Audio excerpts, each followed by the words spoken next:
Alright, so I have just read A Pocket Full of Posies by Shawn Sarles. This was as part of my children's literature course.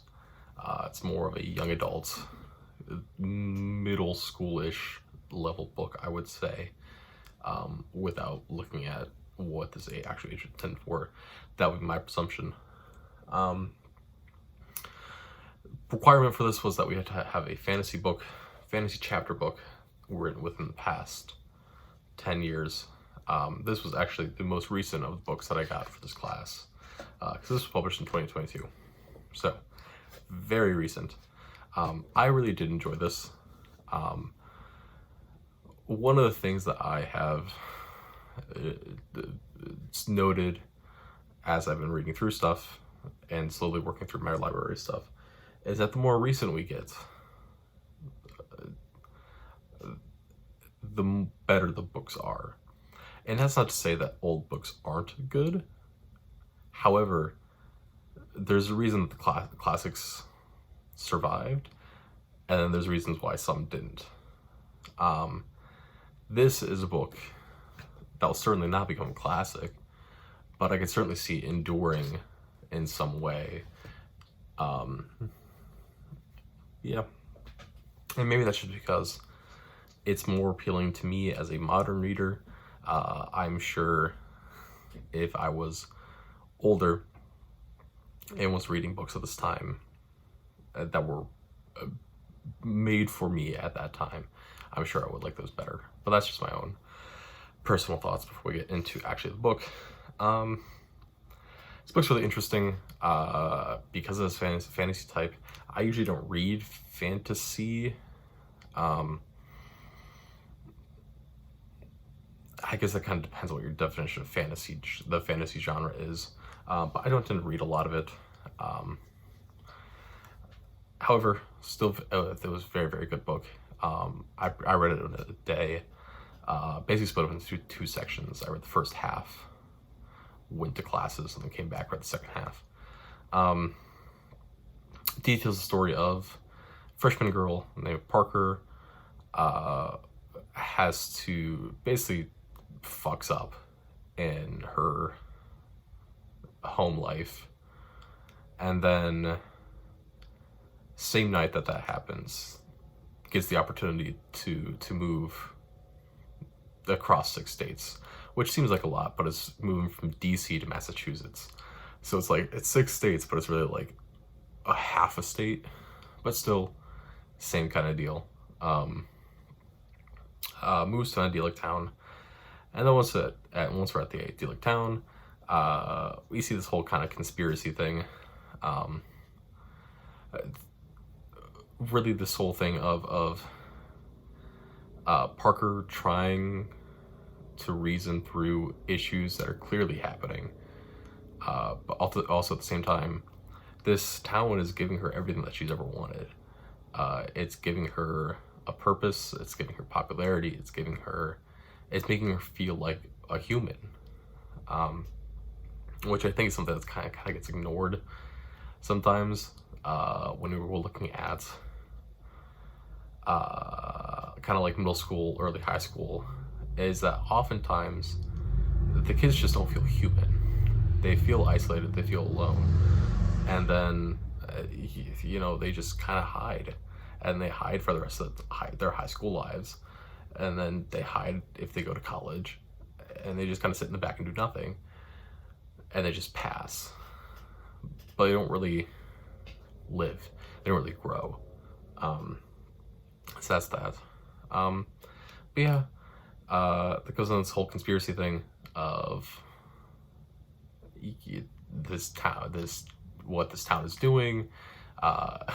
There's one boy who's now afflicted by the curse, or because he has allergies, which I think is a hilarious way to go about this. Basically, it's the town is being controlled by this spirit, who when they were coming over from England during their first voyage, this rose from the York family, which is the Battle of the Roses in England. This white rose gets brought over with this group of people, and they get shipwrecked. They have almost no food, no water, things like that. And then, but they keep this rose alive to the point of where they're feeding it with their own blood. And then this rose gets planted in Massachusetts, where they land, and then the rose basically becomes a person, and that's really the whole. That's really the whole thing. And then they have to keep sacrificing in order to give to this rose, and give to the lifeblood of the community, because the thinking is, and they go into this kind of the book of this idea of, if we only have, if we have 100 people, we only have enough food for 50, do we force everyone to live on half the food they should have and barely make it?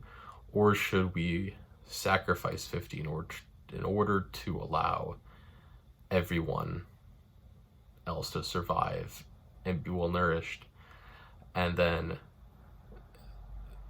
they can grow and create, which then allows for the safety of others, and then the safety of others and safety of others, being the cyclical pattern that goes through sacrifice and things like that, which is what this whole book is about what is sacrifice. Are we willing to sacrifice? Things like that. Basically what they do is they, according to this whole thing, is they seek out somehow, some way. It's not really explained very well, which is fine. I think that's more of the conspiracy, but they basically go out and they seek out girls who are isolated and are having a lot of trouble, and are like the parents are struggling financially, and then the town gives a really well-paying job and a really nice house to the family, so they get brought in, and then the girl gets crowned the Rose Duchess, which then later becomes a sacrifice to keep this cycle going of what this town desires. There's a whole thing with the magic of roses. It really beats the head on this whole rose thing, of, yes, they're beautiful and they're sweet and they smell really nice, but also they have thorns and the thorns will kill you. That sort of deal. Really beats it over the head with it, which I think is fine for this style of book. Yeah. A lot of actually really well done fantasy things, I think. There's a small bit of inconsistency, I think, thinking back through this, a small bit of inconsistency in how this kind of portrayed. But once again, I don't think that the small bit of inconsistency I'm thinking of where some of the statues can live and are living as the statues, but some of them aren't, and some of them are possessed, but some of them aren't, but they all represent the same person, or they all represent the same type of person, like they were all Rose Duchess at one point, that sort of deal. It's kind of fleshed out. I think there's some holes and some inconsistency there. That's just me being nitpicky. Book falls into a lot of tropes, which once again I think is fair for this style of book. Loner girl gets attached to by really popular boy, really popular wealthy boy, and then really popular wealthy girl. But then the savior ends up being the loner boy, skater boy over there, who breaks into things and tries to burn things down.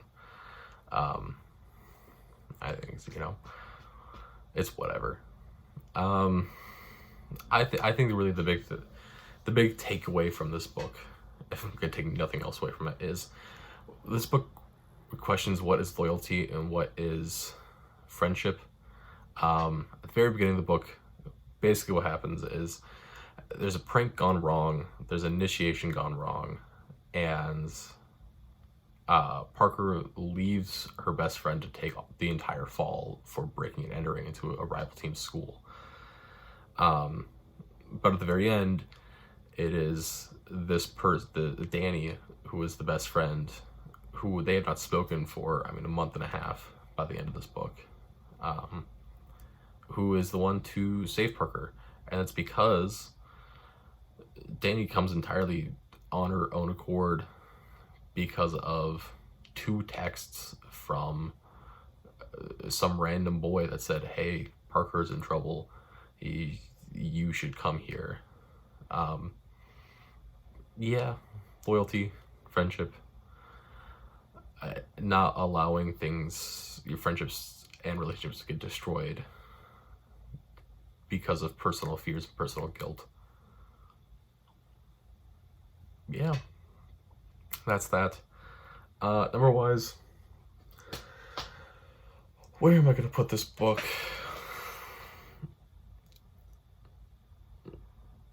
I don't know if I'm gonna put this book. I think I'm gonna have to start my own fantasy section. I think 6, I guess, 5 maybe. I go with a 5. I think it's at the end of the day, it's a very average book. I think there's not much in terms of like classic level to it or things like that, but still an enjoyable book.